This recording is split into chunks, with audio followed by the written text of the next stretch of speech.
بہت بہت شکریہ سید افتخار حیدر صاحب.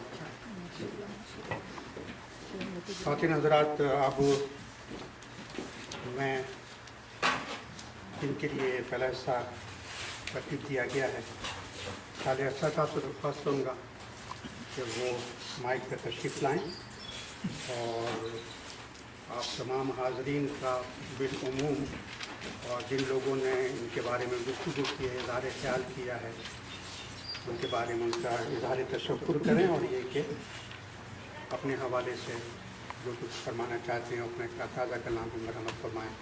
صالح اچھا صاحب.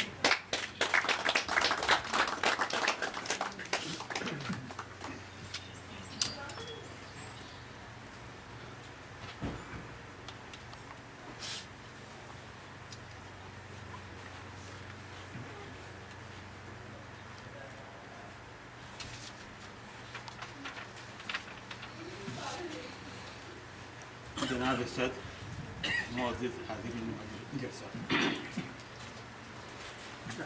میرے ذوق شاعری کا نتیجہ ہدایہ نگراں کی شکل میں آپ حضرات کے سامنے ہے.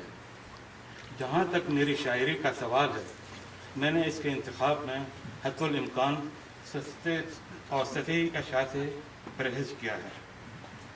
حضرات گرامی، میں نے جو کچھ اپنے اطراف میں دیکھا، محسوس کیا، اس کو دیدۂ نگراں کے اشعار میں ڈھال دیا اور کوشش کی کہ غزل کی رومانیت برقرار رہے. میرے اشعار میں آپ کو فنی اور لسانی لغزشیں یقیناً نظر آئیں گی، کیونکہ میں صاحب زبان ہوں نہ اہل زبان. اس لیے مجھے یقین ہے کہ آپ میری غلطیوں کو نظر انداز کر دیں گے. دیدۂ نگراں کے مطالعے کے بعد بہت سے معزز حضرات میرے نظریہ شاعری کے بارے میں سوچیں گے. ان سے درخواست ہے وہ اپنے ذوق نظر کی پختگی اور بیداری قلب سے کام لیں، کیونکہ میں نے دیدۂ نگراں میں لسانی، فنی، فکری اور جمالیاتی قدروں کا پورا خیال رکھنے کی حد المقدور کوشش کی ہے.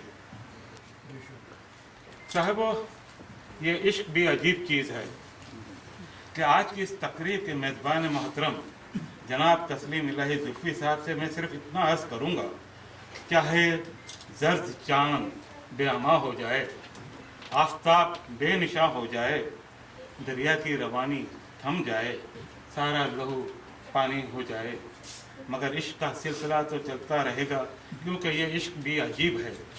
ہم سب جانتے ہیں کہ جناب تسلیم الہی زلفی صاحب کو اردو زبان و ادب، اس کی ترویج و اشاعت اور ادبی تقاریب کا